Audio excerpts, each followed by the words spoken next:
جلال الدین خلجی کے قتل کے بعد علاؤالدین جو اس کا بھتیجا تھا اب وہ سوچ رہا تھا کیا کرے. وہ الہ آباد میں ٹھہرے، مزید اپنے آپ کو مستحکم کرے یا دلی پہ جا کے قبضہ کر لے. دوسری طرف جب ملکہ جہاں کو پتہ پڑا اس کی بیگم کو، تو اس نے کیا کیا کہ بڑا لڑکا تو ملتان گیا ہوا تھا، ملتان کی اس کے پاس نیابت تھی، تو چھوٹے بیٹے قدیر خان کو اس نے بادشاہ بنا کے اعلان کر دیا. اس بات سے اور اس نے اس سلسلے میں کسی سے مشورہ بھی نہیں دیا. اس سے عمرہ ناراض ہو گئے.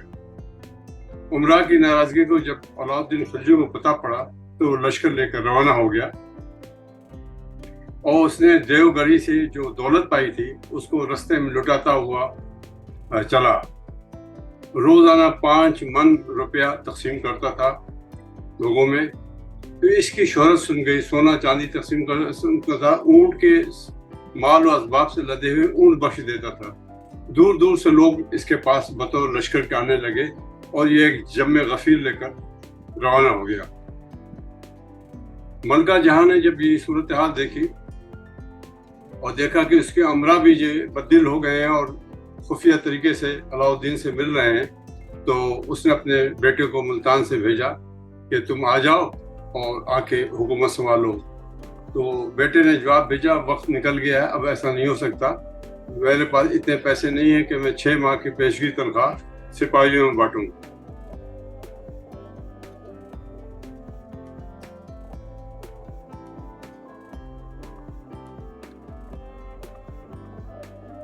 جب یہ سب ہو گیا تو علاؤالدین نے ایک لشکر اپنے بھائی چھوٹے بھائی الماس بیگ کو بھیجا کہ جا کے ملتان میں اس کو پکڑ کے لائے اور خود یہ دہلی کی طرف بڑھ گیا. حضرت شیخ رکن الدین عالم و بزرگ تھے، انہوں نے الماس بیگ سے بات کرا دی. اس نے کہا کہ ٹھیک ہے میرے ساتھ چلے. الماس بیگ نے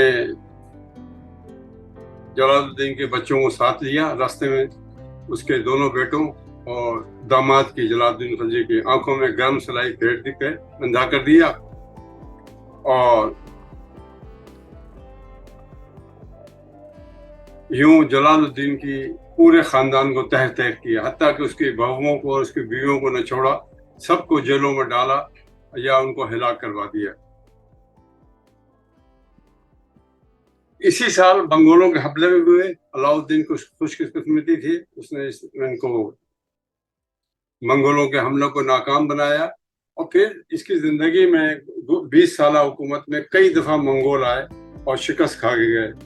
ہندوستان کی حفاظت کا کام جلال الدین نے بخوبی کیا. جلال الدین کے خلجی کے ان امراء کو جنہوں نے غداری کر کے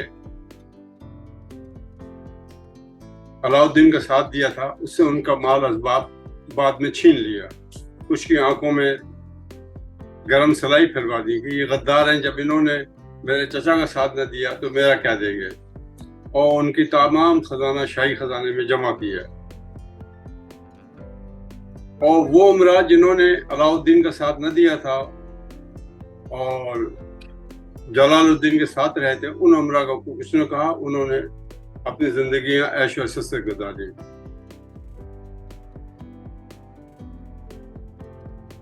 ایک واقعہ گجرات کی فتح کے ہوا. گجرات کی فتح میں منگول جو مسلمان ہو گئے تھے انہوں نے بھی حصہ لیا تھا، لیکن بغیر کسی اتھارٹی کے 5واں حصہ انہوں نے لوٹ مار کے اپنے پاس رکھ لیا تھا. تو اس بات پہ ان کو سزا دی گئی منگولوں کو. راجہ رائے کرن کی بیوی جو تھی کملا دیوی بہت حسین تھی، اس نے اس کو مسلمان کر کے شادی کر لی. انہی ایام میں گجرات سے ایک خواجہ سرا کافور نام کا پکڑا گیا تھا. علاؤالدین اس کی محبت میں گرفتار ہو گیا. اس کے بڑے نخرے اٹھاتا تھا. اس نے اپنے فوجوں کی کمان بھی کافور کے حوالے کر دی.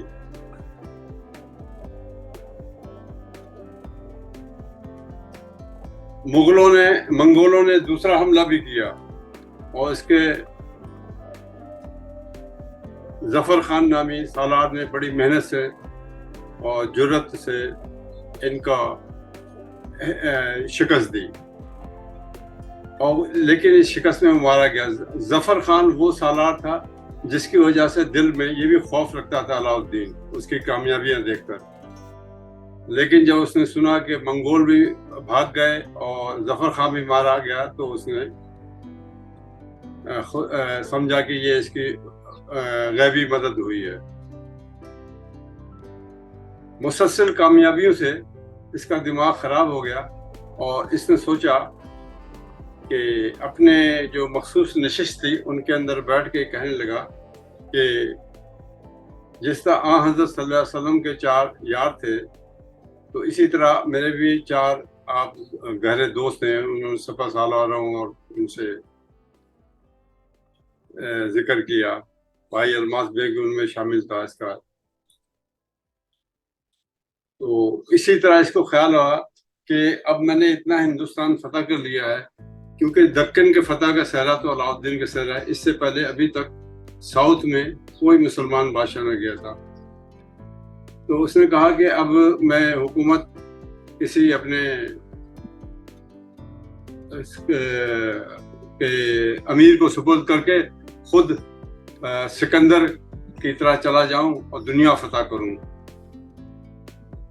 مڈل ایسٹ فتح کروں، روم فتح کروں، افریقہ فتح کروں اور دھاک بٹاؤں جیسے سکندر نے کیا تھا۔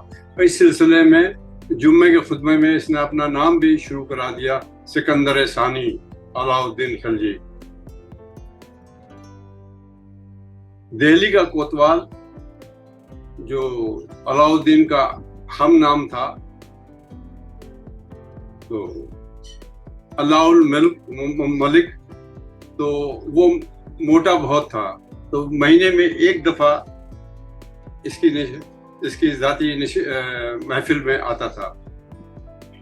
تو ایک دفعہ محفل میں وہ بیٹھا ہوا تھا کہ شراب کے دور چل رہا تھا کہ اس نے کوتوال شہر سے پوچھا، اللہ تم بتاؤ، جس طرح حضرت سلم کے 4 یار تھے، اگر میرے یہ 4 یار ہیں، اگر میں ایسا کوئی مذہب اختیار کروں یا ایسا فلسفہ فکر دوں تو یہ کیسا رہے گا؟ اس نے علاؤ الدین خلجی کے قدموں کو بوسہ دیا اور کہا، حضور جان کے امان پاؤں تو عرض کروں۔ اس نے کہا ہاں امان ہے۔ اس نے کہا سب سے پہلے تو یہ شراب کے جام پیمانے یہ سب ہٹا دیں، پھر دوسرا عام عمرہ جو ہیں ان کو نکال دیں، خاص اور آپ رہ جائیں تو میں عرض کروں۔ اس نے عام لوگوں کو کہا چلے جائے، 4 اپنے یاروں کو کہا کہ آپ بیٹھے رہیں، ہاں بتاؤ۔ اس نے کہا حضور، کوتوال شہر نے کہا، ہاں حضرت سلم نبی تھے، ان کو وحی آتی تھی، وہ وحی کے زیر اثر کہتے تھے، ان کے ہر فرمان میں خداوند تعالیٰ کی طرف سے مدد اور آنت ہوتی تھی، لیکن آپ کا مسئلہ یہ ہے کہ آپ نبی نہیں ہیں، نہیں آپ کو وحی آتی ہے، اس لیے آپ کے یاروں کا بھی وہ مقام نہ بنے گا عام مسلمانوں کے نزدیک، کیونکہ دین اسلام ایسا ہے کہ چنگیز خان اور ہلاکو خان نے کتنی کوشش کی کہ اسلام کو مٹا دیا جائے اور اس کا مذہب کا بول بالا ہو، لیکن آپ نے بھی دیکھا ہے کہ چنگیز خان کی ہی اولاد جو ہے مسلمان ہو گئی اور بڑی پکی مسلمان ہوئی اور خود چنگیزیوں سے لڑتی آ رہی ہے۔ تو یہ خیام خیال ہے، نبی کے برابر کوئی نہیں ہو سکتا۔ علاؤ الدین نے غور کیا کچھ دیر، کہنے لگا، علاؤ الملک تم صحیح کہتے ہو، آئندہ سے تم میرے منہ سے یہ بات نہ سنو گے کہ میں نیا مذہب جاری کروں یا کیا۔ ہاں اب تم بتاؤ سکندر ثانی کے متعلق تم کیا کہتے ہو؟ اس نے دوسرا سوال کیا۔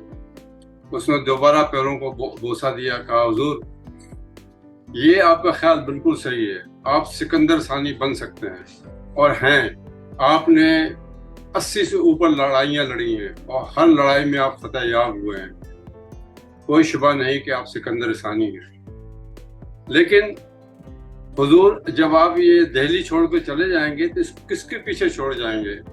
ہو سکتا ہے کہ وہ بدخواہ اس کا کان بھر دیں اور وہ باغی ہو جائے اور بجائے جب آپ تشریف لائیں تو آپ سے لڑنے پہ آمادہ ہوں. سکندر کی کامیابی کا راز یہ تھا اس کے پاس ارسطو جیسے مشیر تھے جنہوں نے سکندر کے جانے کے سالہ سال تک یونان کے عوام کو سکندر کے خلاف بغاوت نہ ہونے دی. اور جب سکندر واپس آنے لگا تو کسی نے مخالفت نہ کی. لیکن حضور یہاں حالات دیگر ہیں. حضور کس پہ اتنا بھروسہ کر کے جائیں گے کہ وہ آپ کی حکومت کی نیابت بھی کرے, آپ کی مدد بھی کرے, آپ کا استقبال کرے. یہاں تو لوگ بیٹا باپ کے خلاف ہو جاتا ہے. علاؤالدین نے اس پہ غور کیا اور کہا تم صحیح کہتے ہو. علاؤالدین خلجی کے زمانے میں نظام الدین اولیاء زندہ تھے. وہ بھی اکثر و بیشتر ان کو مشورہ دیتے تھے. پھر کوتوال سے پوچھا تو میرے کرنے کے لیے کیا ہے. اس نے کہا حضور سب سے پہلے تو شراب نوشی ذرا کم کی جائے, محفل داد و دہش عیش و عشرت کم کی جائے, سیر و شکار پہ توجہ کم کی جائے, بلکہ نئے علاقے مفتوح جو ہیں ابھی دور دراز کے قلعے شہر جو ہیں ان کو فتح کی جائے. اور یہ بڑا کام ہے, اس کے لیے تیاری کرنا. تو علاؤالدین خلجی بڑا خوش ہوا اور اس نے تمام عیش و عشرت کے سرگرمیاں کم کر دی. خود فوج لے کے ایک جگہ روانہ ہو گیا. سلیمان شاہ نامی اس کا ایک بھتیجا تھا. جب اس کو پتا ہوا کہ بادشاہ فوج کے ساتھ گیا ہوا ہے تو اس کے دل میں خیال آیا کہ اگر میں اس کو بادشاہ کو قتل کر دوں, چچا کو, تو خود میں تخت دہلی کا وارث بن سکتا ہوں. لہذا اس نے اپنے چند مخصوص منگول جو مسلمان ہو گئے تھے ان غلاموں کی تعداد کو لیا اور ایک جگہ یہاں پہ علاؤالدین خلجی تنہا تھا اور اپنی فوج کے آنے کا انتظار کر رہا تھا. انہوں نے پہنچ کے تیر مارنا شروع کر دیے. تیروں سے بچنے کے لیے علاؤالدین نے بڑی کوشش کی, لیکن 2 تیر اس کے بازو میں لگے, گھاؤ میں لگے اور وہ غش کھا کے گر پڑا. یہ جو سلیمان شاہ کے ساتھ لشکر تھا غلاموں کا, منگول غلاموں کا, انہوں نے گھوڑے پہ بیٹھے بیٹھے کہا حضور یہ مارا گیا. بس مارا گیا کہ سلیمان شاہ بھاگا اور دہلی میں تخت اعلان کیا کہ میں نے علاؤالدین خلجی کو قتل کر دیا ہے, اب میں بادشاہ ہوں. تخت شاہی پہ بیٹھ گیا. حفاظ آ گئے, تلاوت کلام پاک ہونے لگی, آتش بازیاں دن دھاڑے سے شروع ہو گئی اور تمام لوگوں کو انعامات, خزانے پہ قبضہ کر کے انعامات لوگوں کو دینے شروع کر دیے. جلد بازی میں سلیمان شاہ حرم کے اندر جانے لگا بادشاہ کے, تو خواجہ سرا نے روک دیا. خواجہ سرا نے کہا ابھی جب تک آپ علاؤالدین خلجی کا سر نہ دکھائیں گے میں حرم شاہی میں آپ کو داخل نہ ہونے دوں گا. یہ ابھی بحث چل رہی تھی کہ حرم شاہی میں داخل ہونا چاہتا تھا. دوسری طرف علاؤالدین کو جب ہوش آیا تو اس نے اپنے زخموں کو باندھا اور چل پڑا. اس کے ساتھی کچھ دور مل گئے. اس نے کہا کہ اب مجھے الماس بیگ کے پاس جانا چاہیے, چھوٹے بھائی کے پاس, جو اس وقت کسی اور جگہ پہ تھا, اس سے مدد لے کر دلی پہ جائے. تو اس کے مشیر نے کہا نہیں, ابھی واقعہ تازہ ہے, آپ خود ہی چلیں. تو جب آپ کو زندہ دیکھیں گے تو صورتحال بدل جائے گی. اور یہ کہ شاہی چھتر جو تھا اس نے کھول دیا اور یہ گھوڑے پہ سوار ہوا, شاہی چھتر کے زیر سایہ بڑھنے لگا. لوگوں نے دیکھا کہ یہ علاؤالدین خلجی بادشاہ, سب لوگ اس کے پاس آنے لگے. اور جب دلی میں پہنچا یہ خبر پھیل گئی, عوام دوڑ اس کے پیچھے آنے لگی. دربار میں جو سجا ہے وہ بیٹھا ہوا تھا, امراء بیٹھے ہوئے تھے خلعت و انعام لینے کے لیے نئے بادشاہ کے, وہ سب بھاگ کر باہر آ گئے. اور وہ جو حرم سرا کے دروازے پہ خواجہ سرا سے الجھ رہا تھا وہ بھی جان بچا بھاگا. اس نے جب سنا کہ علاؤالدین خلجی زندہ ہے, علاؤالدین خلجی نے اس کو پکڑوا دیا اور